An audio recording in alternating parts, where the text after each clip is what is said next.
அனைவருக்கும் வணக்கம்.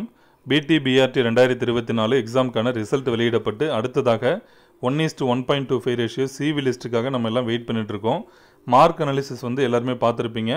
நம்ம எதிர்பார்க்கல எந்த அளவுக்கு மார்க் எடுப்பாங்க அப்படின்னு யாருமே எதிர்பார்த்துருக்க மாட்டோம். அதற்கான காரணம் ஃபைனல் ஆன்சர் கீ. அந்த ஃபைனல் ஆன்சர் கீயை பற்றி நான் விரிவாக பேச விரும்பல.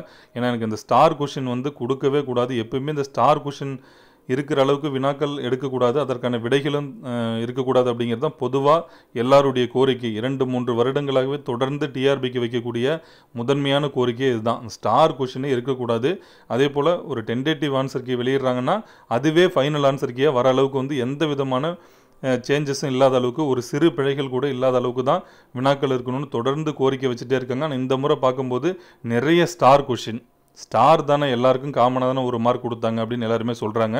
ஆனால் அது அப்படி கிடையாது. உங்களுக்கே எல்லாருக்குமே தெரியும். நான் அதை பற்றி விரிவாக பேச விரும்பல. ஏன்னா அதுக்கு எனக்கு உடன்பாடு கிடையாது. அந்த ஸ்டாருக்கு எல்லாருக்கும் மார்க் கொடுக்கறது அது இருக்கவே கூடாது அப்படிங்கிறது தான் எல்லாருடைய கோரிக்கையாக இருக்குது. இனி வரக்கூடிய தேர்வுகளையாவது இந்த ஸ்டார் கொஷின் இல்லாத அளவுக்கு கீ ஆன்சர் கரெக்டாக அவங்க கொடுக்கணும்னு சொல்லி எல்லாருடைய சார்பாக முதல்ல நம்ம கோரிக்கை வச்சுக்கலாம்.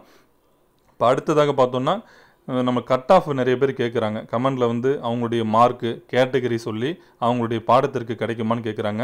இப்போ நமக்கு இந்த மார்க் அனாலிசிஸ் பார்த்துருப்பீங்க எல்லாமே.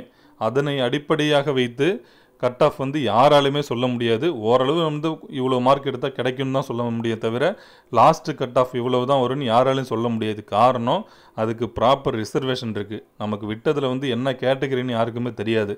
சரிங்களா? அதே போல் வெயிட்டேஜ், அது ரொம்ப முக்கியமானது. அதெல்லாம் சேர்த்து பார்க்கும்போது தான் நம்ம சொல்ல முடியும். அதனால் இந்த சிவி லிஸ்ட்டு விட்டாங்கன்னா நம்ம ஓரளவு கெஸ் பண்ணிடலாம். நம்மளுடைய பாடத்திற்கு நம்ம கேட்டகரிக்கு இதுதான் லாஸ்ட்டு கட் ஆஃப் வரும் அப்படிங்கிறது நம்மளுக்கு தெளிவாக தெரியும். அப்போ அது வரைக்கும் நம்ம எல்லாருமே வெயிட் பண்ணி பார்க்கலாம். சரிங்களா? அதனால் இன்னும் ஒரு வாரத்துக்குள்ளார அதிகபட்சம் வந்துடும் தான் நினைக்கிறேன். ஏன்னா எப்பயுமே ரிசல்ட் வெளியிட்டாங்கன்னா அதிகபட்சம் 1 வீக் உள்ளார நமக்கு இந்த சிவி லிஸ்ட் வெளியிடுவாங்க. அதன் பிறகு ஒரு குறிப்பிட்ட டைம் கொடுத்து சிவிக்கு எல்லாருமே கூப்பிடுவாங்க. நம்ம சேனலை தொடர்ந்து ஃபாலோ பண்ணுங்கள். உங்களுக்கு அடுத்தடுத்த நிகழ்வுகள், நம்ம சிவி எப்படி அட்டன் பண்ணுறது, அதன் பிறகு கவுன்சிலிங்கில் எப்படி கலந்துக்கிறது, அதன் ஜாயின் பண்ண பிறகு தொடர்ந்து நம்ம சேர்ந்து பயணிக்கலாம். நம்ம சேனலை தொடர்ந்து ஃபாலோ பண்ணுங்கள். இப்போ அடுத்தது பார்த்தோம்னா முக்கியமாக எல்லாருமே கேட்குறது வேக்கன்சி இன்க்ரீஸ் ஆகுமா?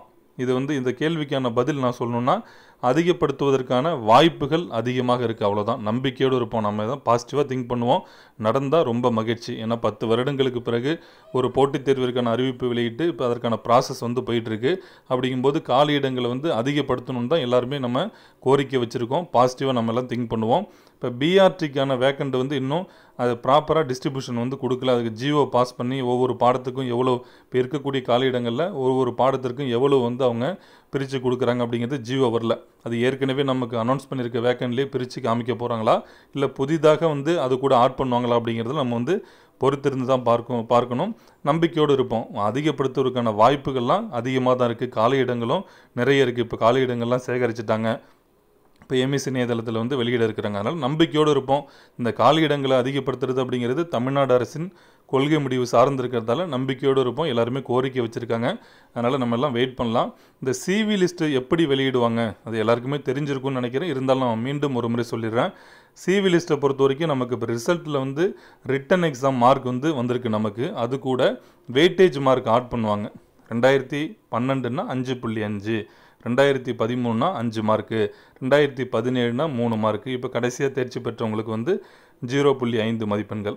அப்போ இதெல்லாம் சேர்த்து ரெண்டுத்தையும் டோட்டல் பண்ணி டோட்டல் மார்க்கை அடிப்படையாக வச்சு தான் நம்ம இந்த 1:1.25 ரேஷியோ சிவி லிஸ்ட் ப்ராப்பர் ரிசர்வேஷனோட நம்மளுக்கு கிளியராக சிவி லிஸ்ட் அப்போ வெளியிடுவாங்க.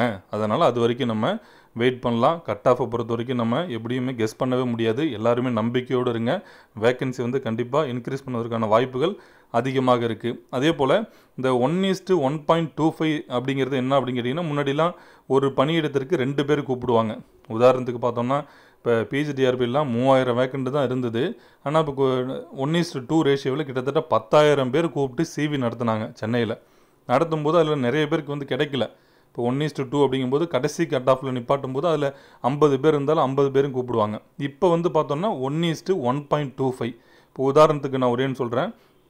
இப்போ ஒரு கேட்டகரிக்குள்ளார 100 வேக்கண்ட் இருக்குது அப்படிங்கும்போது அவங்க ஒரு 125 பேரை கூப்பிடுவாங்க. ஒரு கேட்டகரியில் நான் சொல்கிறேன், ஒரு எக்ஸாம்பிளுக்காக சொல்கிறேன். ஒரு கேட்டகரியில் 100 இடம் இருக்குது அப்படின்னா 125 பேர் கூப்பிடுவாங்க.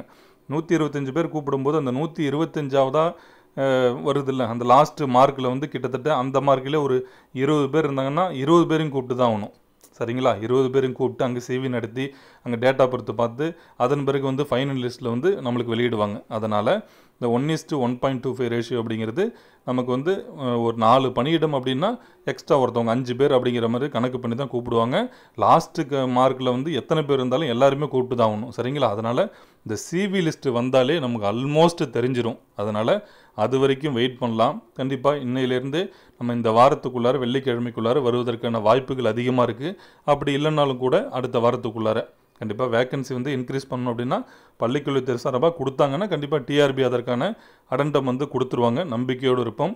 கண்டிப்பாக அடுத்த தகவல் கிடைக்கும்போது உங்கள்கிட்ட நான் பகிர்ந்துக்கிறேன். அனைவருக்கும் நன்றி.